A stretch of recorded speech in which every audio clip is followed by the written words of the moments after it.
제주도 남쪽 바다가 내려다 보이는 작은 해녀촌에는 고시 부인이 이끄는 해녀계가 있었습니다.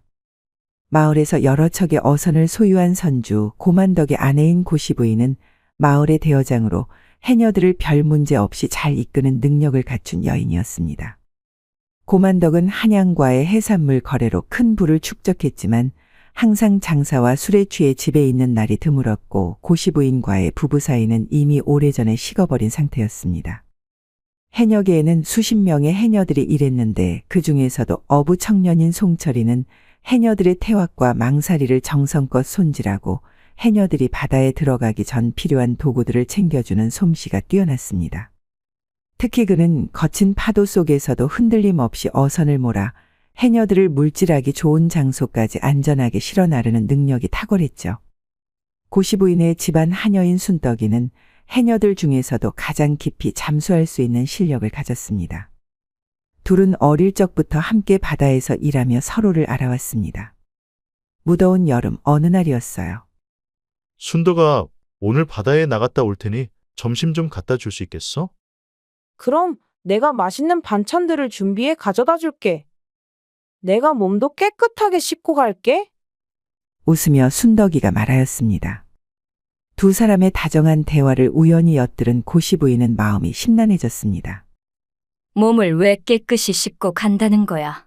저것들이 지금 분위기가 영 수상한데. 점심때가 되어 순덕이 도시락을 들고 송철이가 어선을 정박해둔 자그마한 폭으로 향하자 고시 부인은 몰래 그녀의 뒤를 따라갔습니다. 여기까지 와줘 고마워. 송철아, 네가 일하는데 내가 당연히 와야지 뭐가 고마워? 근데 이렇게 맛있는 전복과 소라는 어디서 난 거야? 고시마님께서 나리께 드리려고 준비하신 것들인데 조금 가져왔지. 들키면 큰일인데 어쩌려고 그래. 표시 나지 않게 가져와서 괜찮을 테니 어여 많이 먹어. 그래야 힘쓰지. 두 사람은 인적이 드문 해안가, 해송이 울창하게 우거진 그늘 아래에서 서로를 바라보며 점심을 먹었습니다. 송철이는 밥을 다 먹고 시원한 막걸리로 목을 축이더니 옆에 있는 순덕이의 팔을 잡아 자신 쪽으로 끌었습니다. 순덕이가 송철이의 곁으로 다가가자 송철이는 그녀의 어깨를 감쌌습니다. 둘의 분위기는 점점 무르익었고 얼마 지나지 않아 우거진 해송 그늘에서 어지럽게 움직이는 둘의 몸뚱아리가 보였습니다. 곧 순덕이의 숨소리가 거칠어지고 파도가 바위에 부딪히는 소리와 함께 순덕이의 신음소리가 저 멀리서 지켜보던 고시 부인의 귀에까지 들렸습니다. 그 순간 고시 부인은 갑자기 몸에 열이 오르고 숨이 가빠졌습니다. 놀라움과 동시에 아랫도리가 간질간질해지는 이상한 느낌이 밀려왔고 오랫동안 잊고 지냈던 여인으로서의 욕망이 바다의 파도처럼 밀려오는 것을 느꼈습니다. 그렇게 얼마간 시간이 지나고 저 멀리서 이를 다 치른 송철이와 순덕이를 지켜보던 고시 부인은 화가 치밀어 올랐습니다. 감히 나 몰래 저런 짓을 하다니.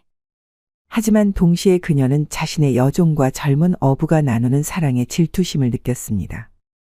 자신의 서방인 고만덕과의 혼인 생활에서 오랫동안 느끼지 못했던 감정이었습니다. 집으로 돌아온 고시 부인은 밤새 잠을 이루지 못했습니다. 낮에 해송숲에서 본 광경이 자꾸만 떠올랐기 때문이었죠. 순덕이의 행복에 젖은 눈빛은 자신도 오래 경험해보지 못한 것이었고 그것이 어떤 것인지 궁금증이 일었습니다. 답답한 마음의 창문을 여니 저 멀리 보이는 검은 바다가 달빛에 일렁이며 희미하게 보였습니다. 달빛 아래 비치는 해송숲은 낮의 기억을 더욱 선명하게 만들었습니다. 무더운 여름밤의 바닷바람이 그녀의 속옷을 간지리듯 스치며 그녀의 가슴이 뛰는 게 눈에 보이는 듯했습니다. 항상 장사와 술에 취해 있는 남편 고만덕과의 잠자리에서도 그런 감정을 느끼지 못했던 고시 부인에게 송철이가 다른 시선으로 보이기 시작했습니다. 송철이의 구릿빛 피부와 넓은 어깨가 자꾸만 눈에 밟혔고 그가 어선을 다룰 때 보여주는 힘찬 모습이 떠올랐습니다. 제주도의 여름바다는 뜨거운 태양 아래 찬란하게 빛났고 고시 부인은 바다를 바라보며 송철이의 모습을 떠올렸습니다. 근래에 부쩍 기운 넘치고 씩씩하게 물고기를 잡는 송철이의 모습. 그의 젖은 상의가 드러내는 탄탄한 근육, 그리고 그가 웃을 때마다 보이는 튼튼한 이빨이 왠지 자신을 거칠게 잡아먹을 듯한 것 같아 자꾸만 눈에 밟혔습니다. 이게 무슨 생각인가? 고시 부인은 자신의 생각을 떨쳐내려 했지만 밤마다 송철이의 모습이 꿈에 나타났습니다. 고만덕과는 정략 결혼을 한 지 10년이 넘었고 그는 제주도 전체를 돌아다니며 장사를 하느라 집에 잘 들어오지 않았습니다. 고시 부인은 해녀계의 대어장으로서 강한 모습을 보여왔지만 내면에는 채워지지 않는 외로움이 있었습니다. 그렇게 송철이를 생각할수록 순덕이가 미워졌습니다. 그녀의 여종인 순덕은 고시 부인의 눈밖에 나지 않기 위해 평소에는 얌전하고 순진한 척하더니 뒤에서는 송철이와 그런 관계를 맺고 있었던 것입니다. 해송숲에서 둘이 나누는 속삭임, 서로를 바라보는 눈빛이 떠올랐고 생각하면 할수록 괘씸했습니다. 순덕이 그년이 감히 귀한 해산물을 훔쳐먹고 송철이까지 꿰어서 저런 짓을. 저 계집의 버릇을 단단히 고쳐놔야겠어. 고시 부인의 마음속에는 해산물을 훔친 것보다도 송철이와 순덕이가 나눈 사랑이 더 큰 미움을 키웠습니다. 젊은 두 사람이 바다에서 서로를 바라보며 웃는 모습, 송철이가 순덕이의 허리를 감싸 안는 모습이 머릿속에서 떠나지 않았습니다. 그렇게 질투심에 사로잡힌 고시 부인은 순덕이를 어떻게든 멀리 보내버리겠다고 마음먹기 시작했습니다. 무더운 여름날 고시 부인의 남편 고만덕이 어선 사업을 핑계 삼아 놀러가려 육지로 떠나게 되었습니다. 부인, 나는 새로운 어선 구매를 위해 목포에 다녀오겠소. 자주 가시는 길이지만 부디 건강 살피며 다녀오세요. 약주는 적당히 드시고요. 남편이 떠난 후 고시 부인은 홀로 남게 되었습니다. 어차피 고만덕이 집에 있으나 없으나 그의 품에 안긴 게 10년은 넘은 듯하여 상관없었습니다. 그녀는 자신의 방에서 창문을 열고 먼 바다를 바라보았습니다. 달빛이 물결 위에 반짝이는 모습이 마치 수천 개의 은빛 비늘처럼 빛났습니다. 그녀의 마음속에는 오로지 송철이에 대한 생각이 자꾸만 피어올랐고 그 마음을 주체할 수 없게 되었습니다. 송철이가 그물을 던지는 모습, 그의 구릿빛 피부가 햇빛에 반짝이는 모습, 그리고 그의 젖은 머리카락이 이마를 스치는 모습까지. 고만덕이 집을 떠나고 며칠 후 깊어가는 밤 고시 부인은 먼저 순덕이를 불렀습니다. 순덕아, 부르셨습니까, 마님? 오늘 정의현 쪽에 있는 김진사댁에 가서 우리 마을의 특산품을 전해주고 오너라. 하지만 마님, 특산품은 이미 지난주에 보내드렸는데요? 요즘 김진사댁에서 외동딸의 혼사에 필요한 특별한 전복과 해삼을 찾는다고 하더구나. 어서 다녀오너라. 순덕은 마님의 갑작스러운 부탁에 의아했지만 마님의 말을 거역할 수 없었죠. 그녀는 짐을 꾸려 정의연으로 향하는 길에 올랐습니다. 그렇게 순덕이를 정의연으로 보낸 고시 부인은 이어서 송철이를 불렀습니다. 송철아, 오늘 저녁에는 나리께서 좋아하시는 오메기술을 담그려 하니 준비해다오. 마님, 오메기술은 보통 추석 즈음에 담그는 것으로 알고 있는데요. 그래서 내가 작년에 오메기떡을 말려둔 것이 있으니 올 때 창고에서 말린 오메기떡을 찾아가지고 오도록 하여라. 송철이는 고개를 갸웃거리며 창고로 향했습니다. 그곳에서 정말로 말린 오메기떡을 발견했고 그것을 마님에게 가져가서는 둘이서 부지런히 오메기술을 담그기 시작했습니다. 얼마 지나지 않아 향긋한 술의 향기가 주변에 가득 차기 시작했습니다. 맛이 어떤지 한번 맛보아라. 예, 마님. 단맛과 쓴맛이 적절히 어우러져 참 좋습니다. 마님도 한 잔 드셔보시지요. 송철이에게서 술잔을 건네받은 고시 부인은 금세 잔을 비웠습니다. 두 사람은 그렇게 한참을 달빛 아래서 오메기술을 주고받았고 점점 얼굴이 벌겋게 취기가 오르기 시작했습니다. 취기가 오른 고시 부인의 얼굴은 새색시처럼 붉게 물들었고 몸은 불덩어리처럼 달아올라 버렸습니다. 그녀는 술을 마실 때 흘러내린 술 때문에 속옷이 젖어감을 느꼈지만 숨기지 않고 일부러 송철이에게 보이려고 노력했답니다. 송철이는 그런 고시 부인을 힐끔힐끔 훔쳐보며 말하였습니다. 마님이 오늘따라 제가 참지 못할 정도로 예쁩니다요. 이 자리를 위해 고시 부인은 속이 비치는 얇은 삼배옷을 입고 허리춤에는 약방에서 어렵게 구해온 향낭을 찬 것을 잘했다고 속으로 생각하며 대답하였죠. 호호 그러하냐? 그런데 내가 널 그리 못 참게 한다는 것이냐? 고시 부인은 송철이의 말이 무슨 뜻인지 뻔히 알면서도 모르는 척하며 물었습니다. 그녀는 자신의 젖은 옷이 그녀의 몸매를 더욱 도드라지게 만드는 것을 느꼈습니다. 송철이는 고시 부인의 몸에서 나는 듯한 밤꽃처럼 달콤한 향기가 자신을 몽롱하게 하면서 용기를 샘솟게 했습니다. 마님처럼 예쁜 여인을 보면 제 아랫도리가 물속 장어 몸뚱아리처럼 꿈틀거려서 참기가 정말 불편해집니다요. 송철이는 그렇게 말하고는 자신의 눈을 반쯤 감으며 고시 부인의 몸을 훑어보는 것이었습니다. 백단향의 효과가 있는지 송철이는 점점 더 대담해지고 있었습니다. 네 것이 장어의 몸뚱아리 같다면 어디 그놈 좀 보여줄 수 있겠느냐? 아이고 마님, 제가 보여드리기만 하겠습니까? 그 꿈틀거리는 맛을 보여드릴 수도 있습니다요. 그러게 송철이가 벌떡 일어나 자신의 바지를 내리고 그것을 보여주었죠. 달빛 아래 드러난 그의 것은 마치 살아있는 생물처럼 움직이고 있었습니다. 그걸 보고 입이 쩍 벌어진 고시 부인은 자신도 모르게 속이 비치는 삼배옷을 벗어 던졌습니다. 달빛 아래 드러난 그녀의 하얀 살결은 마치 조개 껍데기처럼 빛났습니다. 그러자 얼큰하게 취해버린 송철이는 자신의 눈앞에 선 마님이 아리따운 선녀로 보여 자신의 것이 더 거칠게 꿈틀거리는 것이었습니다. 제가 맛있는 세상을 경험하게 해드리겠습니다요. 그렇게 말하며 송철이는 고시 부인을 그 옆에 펼쳐놓은 이불 위에 쓰러뜨렸습니다. 이불 위로 쏟아지는 달빛이 두 사람의 모습을 감싸고 있었습니다. 송철이의 몸 아래에 깔린 고시 부인은 송철이의 장어같이 꿈틀거리는 것을 손으로 잡으며 말하였습니다. 이리도 큰 것이 들어가서 내 속을 휘저어 놓으면 내가 죽지 않겠느냐? 아마도 극락 세상을 보고 나 죽는다고 소리치실 것입니다요. 그럼 하지 말까요? 불구슬에 달아오른 얼굴로 송철이는 고시 부인 귀에 대고 속삭이듯 말했습니다. 그의 숨결이 그녀의 귓가에 닿자 고시 부인은 온몸의 전율이 느껴져 온몸을 부르르 떨었답니다. 그래, 한번 극락 세상을 나에게도 보여다오. 라고 하며 고시 부인은 송철이를 세차게 껴안았습니다. 송철이의 거친 손길이 고시 부인의 몸을 탐하기 시작했습니다.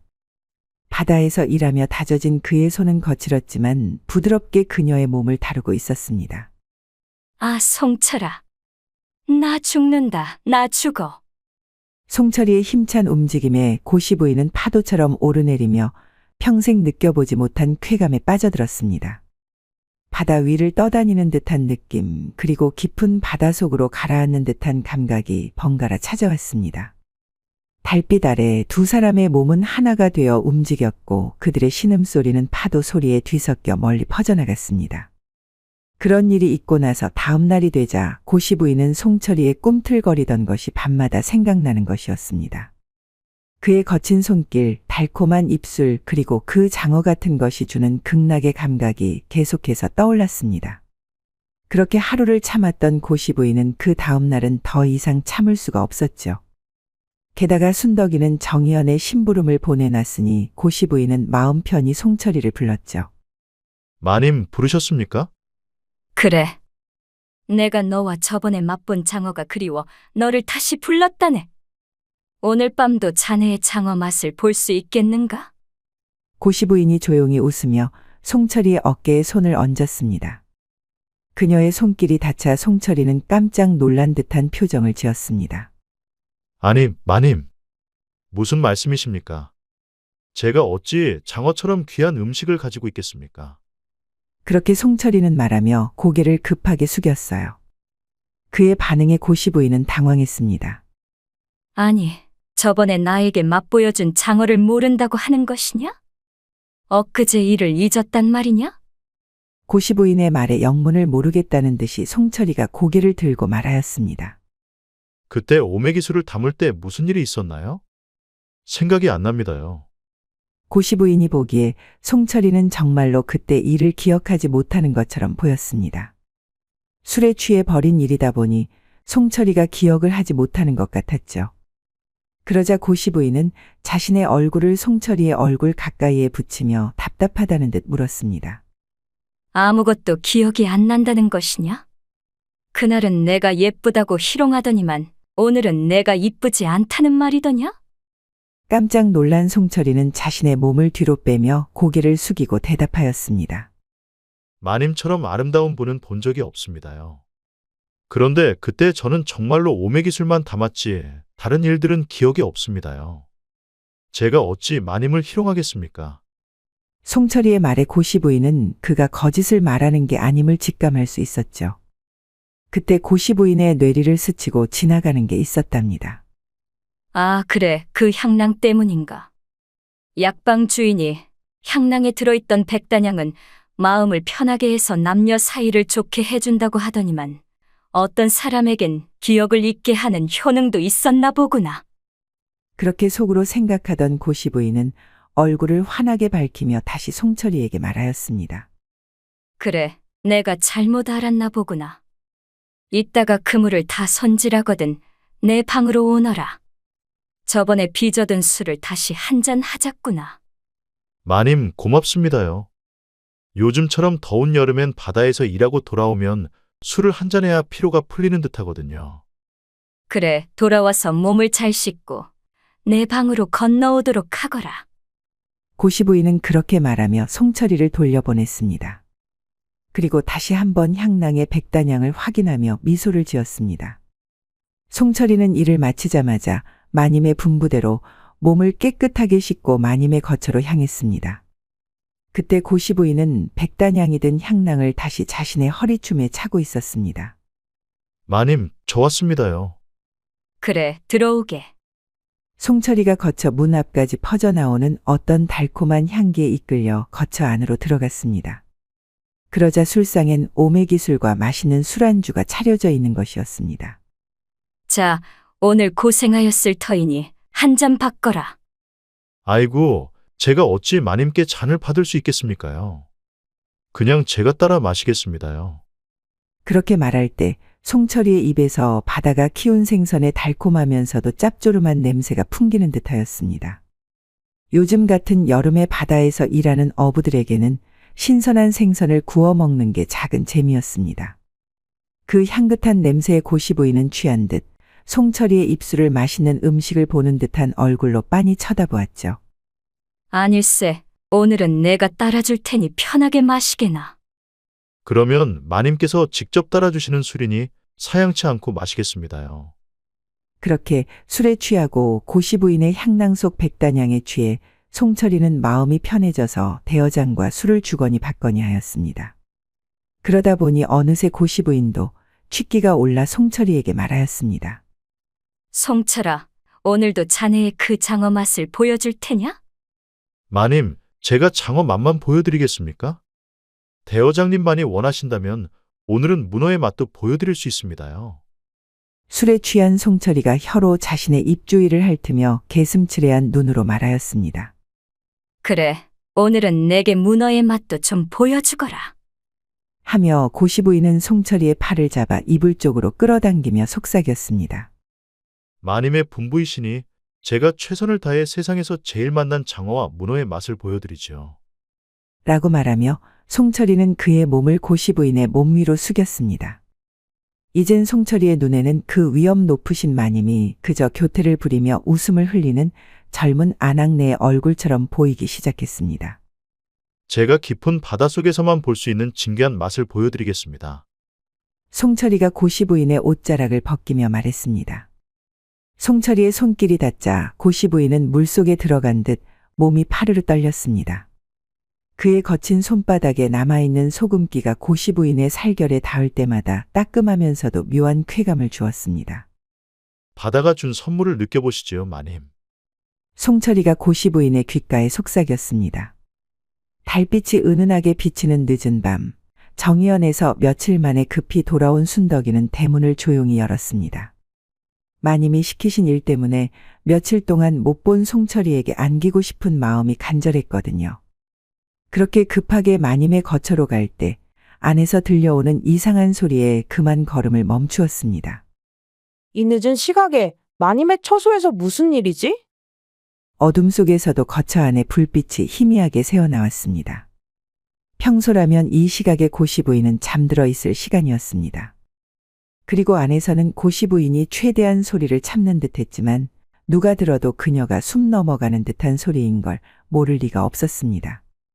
나리께서도 안 계신 이 틈에 마님이 도대체 어떤 외간 남자를 끌어들였는지 너무 궁금하여 순덕이는 조심스레 문틈으로 안을 살폈습니다.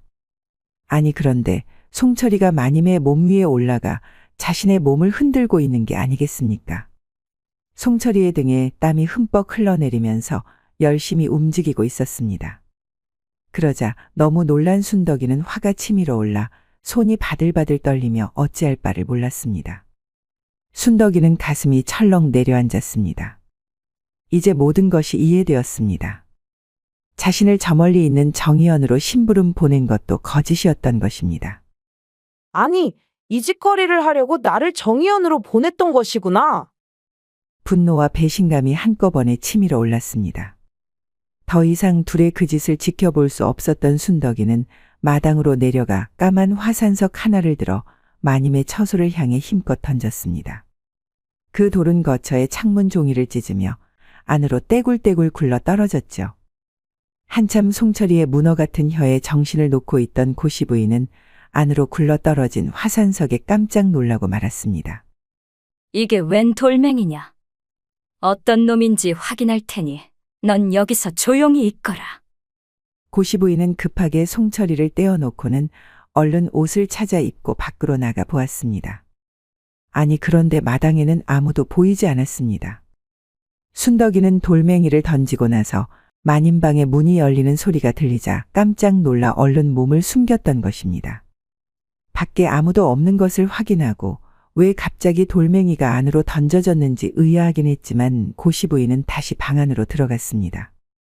그리고 입었던 옷을 다시 벗었죠. 그리고 이번엔 누워있는 송철이의 몸 위로 올라타려고 할 때였습니다.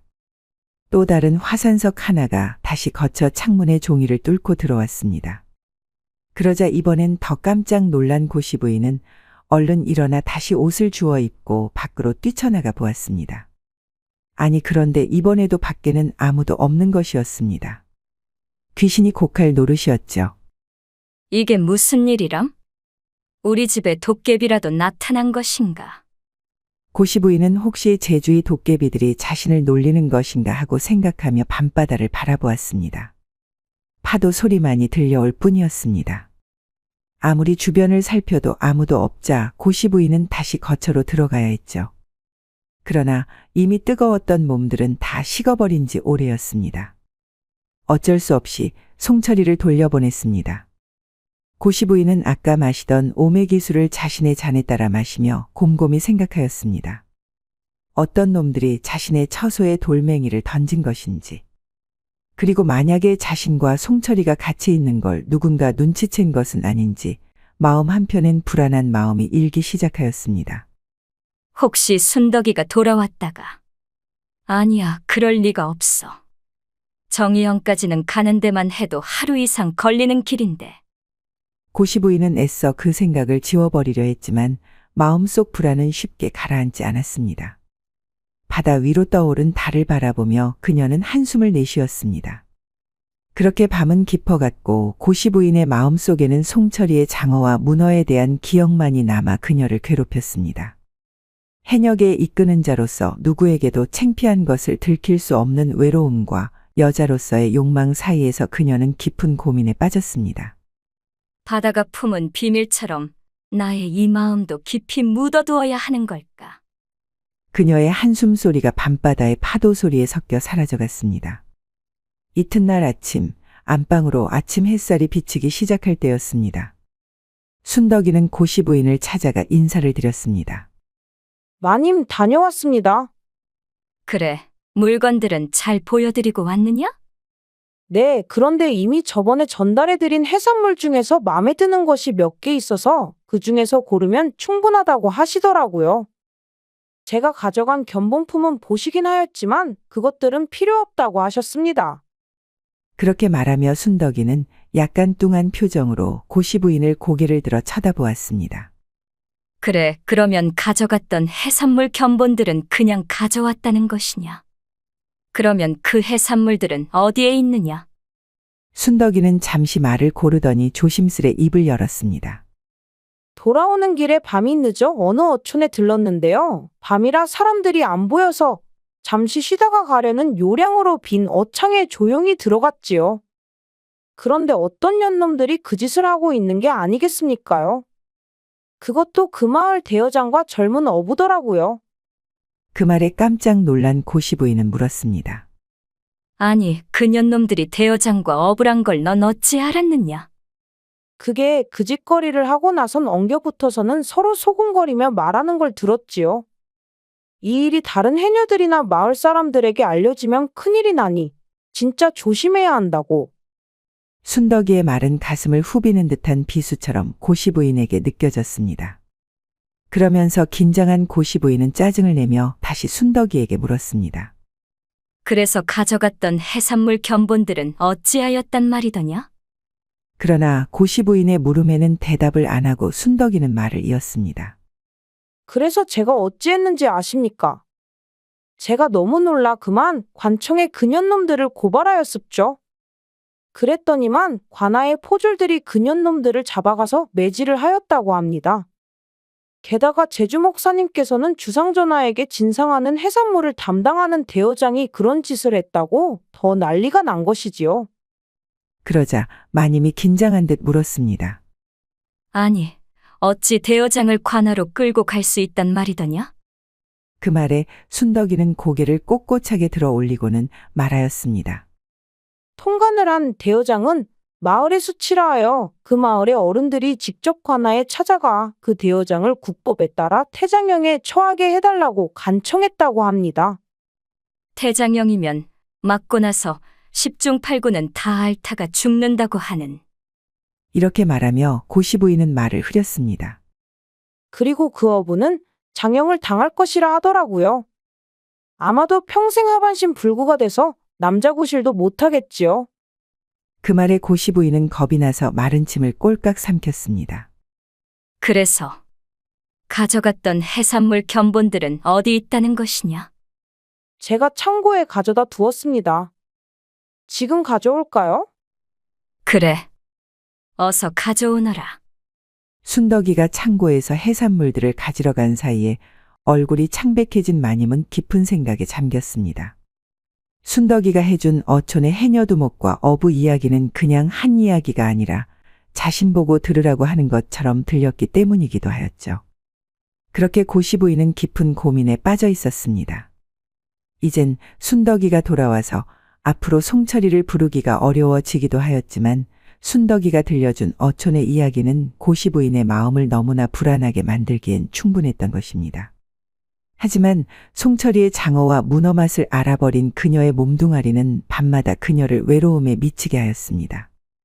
다음 날 순덕이는 갯바위에서 그물을 손질하는 송철이에게 점심을 가져다 주었습니다. 내가 정의연에 다녀온 이야기 들었니? 그래, 우리 해산물이 마음에 들지 않았다던데. 너가 보기에 내가 잘 다녀온 것처럼 보이냐? 무슨 일 있었던 거야? 무슨 일인데? 김진사 댁에 가니까 어떤 해산물 상인이 우리 해녀에 전복을 사겠다는 핑계로 자꾸 따라다니며 밥을 사주겠다는 둥, 비녀를 사주겠다는 둥 날 희롱하더라고. 키도 크고 풍채도 좋은 사내였어. 뭐라고? 어느 놈이야? 당장 찾아가 혼을 내줄 테니 어떤 놈인지 말해봐. 넌 그렇다고 그놈한테 넘어간 건 아니고? 그래, 거봐. 내가 딴 사내한테 한눈 팔면 너도 기분 나쁘지? 그렇게 순덕이는 부드럽게 타이르듯 송철이에게 말했어요. 그걸 말이라고 하는 거야. 만약에 너가 다른 놈한테 한눈 팔면 너랑 나랑 같이 이 바다에 몸을 던져버릴 거야. 송철이가 크게 화를 내며 소리치듯 대답했어요. 그런 놈이 나 없을 때 이때다 하고 마님하고 술 마시고 그 짓거리를 했다는 말이요? 아니, 도대체 뭔 소리를 하는 거야? 내가 봤구만. 나 없을 때 마님하고 안방에서 그 짓거리를 하는 것을. 아니, 무슨 소리여, 멀쩡한 사람을 보고. 난 그저 마님이랑 오메기 술을 마시다가 마님이 술을 좀 주셔서 그거 먹고 취한 적은 있어도 내가 어찌 마님하고 그런 짓을 하겠어? 순덕이는 송철이의 말을 듣고 착잡했습니다. 송철이가 그날 밤에 일을 기억하지 못하는 건 고시 부인이 몸에 백단양 향낭을 가지고 있었기 때문이라고 짐작하고 있었거든요. 지난번에 마님과 말을 할 때 마님에게서 살짝 나는 백단양 향의 냄새가 기억났던 것입니다. 백단양 향낭은 제주도 해녀들이 남자들을 유혹하고 특히 술을 마실 때 이 향을 맡으면 기억이 잘 나지 않게 만든다는 얘기가 퍼져 있었거든요. 그럼 앞으로 마님하고 단둘이 있지 마라. 아이고, 왜 이리 무서운 말을 하는 거야? 오늘따라 왜 이러냐? 어서 밥이나 처먹어. 순덕이는 속이 타들어갔지만 백단양 향 때문에 기억을 못하는 송철이를 탓할 수도 없었습니다. 그저 깊은 한숨만 내쉬었죠. 그렇게 또 며칠이 지나자 마님이 순덕이를 다시 불렀습니다. 마님 부르셨습니까? 그래, 정의연에 다시 한 번 더 다녀와야겠다. 이번엔 무슨 일로요? 이번에는 주상전하에게 진상할 특별 해산물을 골라오는 일이다. 순덕이는 이번에도 또 자신을 멀리 보내려 한다는 것을 직감했습니다. 하지만 이번엔 쉽게 넘어가 주지 않을 작정이었죠. 순덕이 정의연으로 떠나는 모습을 지켜본 마님은 저녁이 되자마자 송철이를 불렀습니다. 하루 종일 바다에서 그물을 던지고 거두느라 지친 몸으로 돌아온 송철이는 마님이 부르자 축 처진 어깨를 하고 마님에게 갔습니다. 마님 부르셨습니까? 송철입니다. 그래, 지난번 담근 오메기 술이 아직도 많이 남아있구나. 오늘도 이 술을 같이 마시겠느냐? 그때 안방에서는 진한 오메기술의 향과 달콤한 백단향의 향기가 뭉실뭉실 피어나듯 방 안 가득 퍼져 있었습니다. 이미 송철이의 장어 같은 그것과 문어 같은 혓바닥 맛을 본 마님은 다시 그 맛을 보고 싶어 몸과 마음이 급하였던 것입니다. 마님은 정성스레 술을 따랐습니다. 어서 많이 마시거라. 감사합니다, 마님. 그렇게 두 사람은 술잔을 주고받았습니다. 오메기술 향과 백단향의 은은한 향기가 방 안에 퍼져갔고 취기가 오르며 송철이의 눈빛이 흐려져 갔습니다. 마님의 얼굴이 붉게 달아오르며 몸에서 열기가 뿜어져 나오는 것 같아 그녀는 저고리를 벗어 던지고 송철이의 몸 위로 올라갔습니다. 그때였습니다. 안방 창문 쪽으로 돌멩이들이 막 날아들어 창호지를 찢으며 마님과 송철이에게도 떨어지는 게 아니겠어요. 날아든 돌멩이에 정신이 나가 있는데 갑자기 안방문이 활짝 열리는 것이었습니다. 그리고는 순덕이가 방 안으로 뛰쳐들어와 큰 소리를 치는 것이었습니다. 마을 사람들 이것 보시오. 세상에 우리 마님이 통관을 하고 있네요. 하며 고래고래 악에 받쳐 지르는 소리에 집안 머슴과 여종들이 하나둘 안방 앞으로 모여들기 시작했습니다. 마님은 송철이와 그 짓거리를 하다 알몸으로 집안 사람들 앞에 있자니 부끄러워 죽을 지경이었습니다. 순덕아, 어서 문을 닫거라. 어서! 그러나 순덕은 안방문 앞에 서서 화난 목소리로 대답하였습니다. 마님, 전 그렇게는 못하겠네요. 지금 달려가 관청에 고하면 포졸들이 대여장님을 끌고 가고 고만덕님께서도 집안 망신이라고 난리가 날 텐데요. 그래, 알았다. 어서 문이나 닫고 말하거라. 고시부인은 애원하듯 벗어던진 저고리로 가슴 앞섬을 가리며 울 듯 말하였어요. 그러면 저랑 먼저 약조를 좀 해주셔야 하겠는데요. 아니, 어떤 약조를 말이냐? 송철이는 제 것입니다. 송철이와 혼례를 치르게 해주시고 앞으로는 송철이를 탐내지 않겠다고 약조해 주세요. 그래, 그리하마. 혼례도 치르게 해주겠다. 어서 문이나 닫아라. 고시부인은 너무 부끄러워 생각할 겨를도 없었습니다. 이제 되었느냐? 아직 있습니다. 우리 해녀계 해녀들과 어부들의 수익 배분이 다른 마을보다 적습니다. 모두 올려주셔야겠는데요. 그건 내 마음대로 할 수 있는 일이 아니구나. 지금 모두가 보는 앞에서 약조하셔야 합니다. 그렇지 않으면 누가 나리께 이 일을 고할지 모르지 않습니까? 고시부인은 깊은 한숨을 내쉬었습니다. 알았다. 그리하마. 이제 어서 문을 닫아다오. 그렇게 순덕은 술과 백단양에 취해 있는 송철이를 부축해 데리고 나갔습니다. 방에 홀로 남은 마님은 너무나 부끄러워 고개를 들 수 없었습니다. 이제 어떻게 사람들을 마주해야 할지, 해녀계를 어떻게 이끌어야 할지 걱정이 밀려왔습니다. 그렇게 며칠이 지나고 남편 고만덕이 목포에서 돌아왔습니다. 부인, 어디 편찮으시오? 하지만 고시 부인은 수치심에 아무 말도 하지 못하고 이불만 뒤집었었습니다. 여름이 지나고 가을이 되어 태풍철이 지난 무렵 해녀촌에서는 작은 혼례식이 열렸습니다. 송철이와 순덕의 혼례였죠. 그렇게 송철이와 순덕은 행복한 가정을 이루었답니다. 그리고 해녀계의 해녀들과 어부들은 더 나은 수익 배분을 받으며 물질과 고기잡이를 할 수 있게 되었다고 합니다. 옛부터 제주에 전해오는 말에 남의 해삼을 탐내다 내 소라도 잃는다는 말이 있습니다. 자기 것이 아닌 것을 탐하다가 오히려 자기 것까지 잃게 된다는 뜻이죠. 고시 부인은 이 쓰라린 교훈을 통해 비로소 해녀들과 어부들을 잘 대해주고 너그러운 착한 대여장이 되었다고 합니다. 야다마 씨의 다음 이야기를 빠르게 시청하시려면 동그라미를 클릭하여 구독을 눌러주세요. 감사합니다.